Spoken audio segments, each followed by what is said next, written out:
គ្រូដែលល្អបំផុតរបស់អ្នកគឺជាកំហុសចុងក្រោយរបស់អ្នក19ទ្រឹស្ដីរៀនពីជីវិតតាមរយៈកំហុសរបស់ខ្លួនឯងពីព្រោះជីវិតមិនសូវបង្រៀនយើងតាមពាក្យដាស់តឿននោះទេប៉ុន្តែភាគច្រើនបង្រៀនតាមរយៈបទពិសោធន៍ដែលឈឺពិតប្រាកដទី1កំហុសគឺជាថ្លៃរៀនមិនមែនថ្លៃពិន័យបើអ្នករៀនពីវាការឈឺចាប់នឹងមិនអត់ន័យ2កំហុសធ្វើឲ្យយើងស្គាល់ខ្លួនឯងកាន់តែច្បាស់ដឹងថាខុសត្រង់ណានិងដឹងពីរបៀបគ្រប់គ្រងអារម្មណ៍3វាជួយក្រងមនុស្សជំវិញខ្លួនបានល្អបំផុតមនុស្សខ្លះនៅជាមួយអ្នកតែពេលជោគជ័យមិនមែនពេលដួល4កំហុសបង្រៀនឲ្យគិតមុនសម្រេចចិត្តព្រោះយើងធ្លាប់ប្រញាប់ប្រញាល់ហើយត្រូវបាត់បង់តម្លៃ5ឈឺម្ដងល្អជាងល្ងងច្រើនដងប្រសិនបើអ្នកចាំមេរៀនបាន6វាធ្វើឲ្យអ្នកទន់ខ្លួននិងបន្ទាបចិត្តចុះហើយយល់ថាមនុស្សគ្រប់គ្នាក៏ធ្លាប់ខុស7កំហុសបង្កើតភាពធន់ផ្លូវចិត្តលើកក្រោយអ្នកនឹងមិនបែកបាក់ងាយៗដូចមុននោះទេ8វាបង្រៀនឲ្យទទួលខុសត្រូវលើជីវិតខ្លួនឯងឈប់បន្ទោសអ្នកដទៃឈប់បន្ទោសព្រៃវាសនា9កំហុសធ្វើឲ្យអ្នកក្លាហានជាងមុនព្រោះអ្នកបានដឹងហើយថាអាក្រក់បំផុតវាគឺជាអ្វី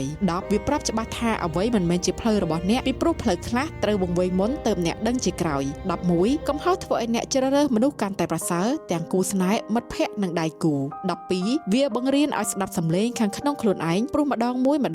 អ្នកធ្លាប់មិនស្ដាប់ហើយខុស13អ្នកនឹងមិនមើលងាយការឈឺចាប់របស់អ្នកដទៃទៀតទេពីព្រោះអ្នកធ្លាប់ឆ្លងកាត់វា14វាធ្វើឲ្យអ្នកដឹងពីតម្លៃឱកាសនៅពេលដែលធ្លាប់បាត់បង់វា15កំហុសធ្វើឲ្យអ្នកចាស់ទំលឿនជាងអាយុមេរៀនខ្លះមិនរងចាំឲ្យយើងធំនោះទេ16វាបង្រៀនឲ្យបែងចែកក្តីសង្ឃឹមនិងការពិតហើយជ្រើសរើសរស់នៅជាមួយការពិត17អ្នកនឹងឈប់រំពឹងភាពល្អឥតខ្ចោះហើយផ្ដោតលើការកែលម្អខ្លួន18កំហុសធ្វើឲ្យអ្នករឹងមាំបែបស្ងៀមស្ងាត់មិនចាំបាច់អួតតែអត់ធ្មត់បានច្រើនជាងមុននិងចុងក្រោយវាធ្វើឲ្យអ្នកខ្លាចជាអ្នកក្នុងថ្ងៃនេះមនុស្សដែលមិនល្អឥតខ្ចោះប៉ុន្តែស្គាល់ពីខ្លួនឯងកាន់តែច្បាស់19ទ្រឹស្ដីរៀនពីជីវិតតាមរយៈកំហុសរបស់ខ្លួនឯងគ្រូល្អបំផុតរបស់អ្នកគឺកំហុសចុងក្រោយរបស់អ្នកពីព្រោះជីវិតមិនសូវបង្រៀនយើងតាមពាក្យដាស់តឿននោះទេប៉ុន្តែភាគច្រើនបង្រៀនតាមរយៈបទពិសោធន៍ដែលឈឺពិតប្រាកដ